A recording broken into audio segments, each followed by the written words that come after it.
Today's press conference and the solidarity that Nigerians are showing behind us is to communicate to Nigerians that, look, your vote will begin to count. Election results will no longer be rising like Gary in this country.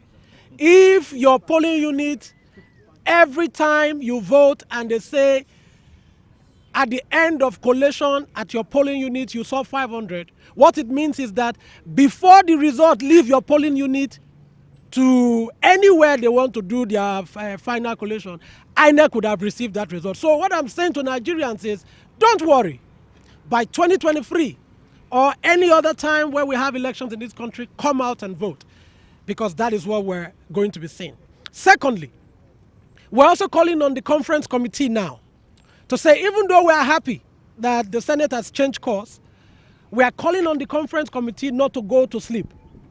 This is October.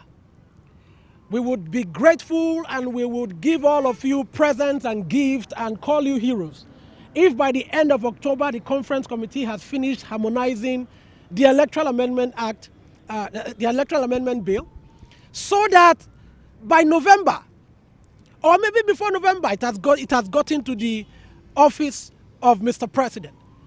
Thirdly, and I will say this to Nigerians, and the President can back me up on this. Mr. President, I know you want to sign this bill. I know you are waiting, your pen is itching to sign this bill, because I know you told us sometime in June that you will sign this bill. And even when the issues came up with whether NCC and NAS approval, Mr. President said, no, that is not constitutional. So, Mr. President, I thank you for also putting your weight behind the need to see that this bill reflects what Nigerians are going to be yearning for. So, Mr. President, we are putting pressure on the conference committee, as you have asked us to do. Now, we are saying to you, Mr. President, this bill is going to come to you. Please, sir, no matter where you are in the world, as this bill comes to you, we know you will sign it. I want to tell the 14 wise men and women to expedite action to ensure that this bill is harmonized in the next couple of days, so that this bill is transmitted to Mr. President and this bill is signed before the November 6th Anambra governorship election, so that the transmission of results that will be done by INEC on their dedicated website will be legally valid.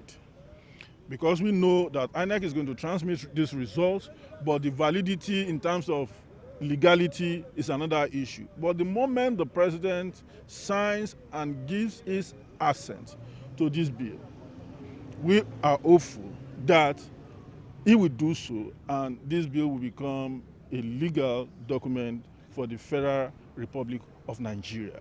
People have asked us, are we sure that the president is going to sign this bill? We are saying that the president has told the Independent National Electoral Commission that he's going to do everything that will make INEC to succeed. Everything that will make INEC to succeed is inclusive of a legal framework that will make INEC to succeed. And the Electoral Act is the #1 document in that regard. Therefore, we are urging the 14 wise men to do the needful, harmonize, National Assembly transmit, and let the president sign this bill before November 6th Anambra governorship election. I want to say this finally, that bad elections are the bedrock of bad governance. Good elections will definitely trigger good democracy and good governance. Yes, sir. Our leaders must understand that impunity will not serve anybody any good. The only way that we can have a win-win situation for everybody, both the winners and the losers, is for us to have credible electoral process, which will ensure that those who lose will know that they are gracious in defeat and the winners will be humble in victory. That is the essence of democracy, and that is why we have been yearning for us to have an election or elections that reflect the yearnings of Nigeria.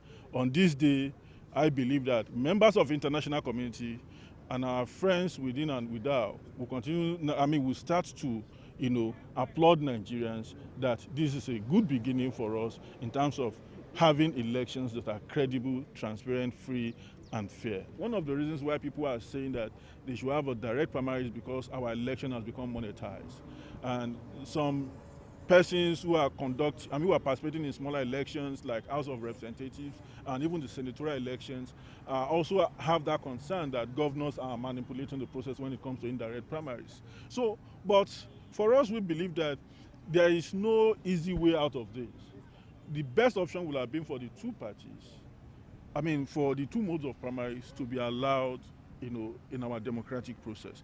But from the way things are now, we are in doubt as to whether this National Assembly will revert itself, because a vote has been taken and the conference, now both the House of Reps and the Senate have a concurrence in terms of direct mode of primary. So if that is going to be the way forward, then we have to ensure that, one, the political parties maintain a digital register.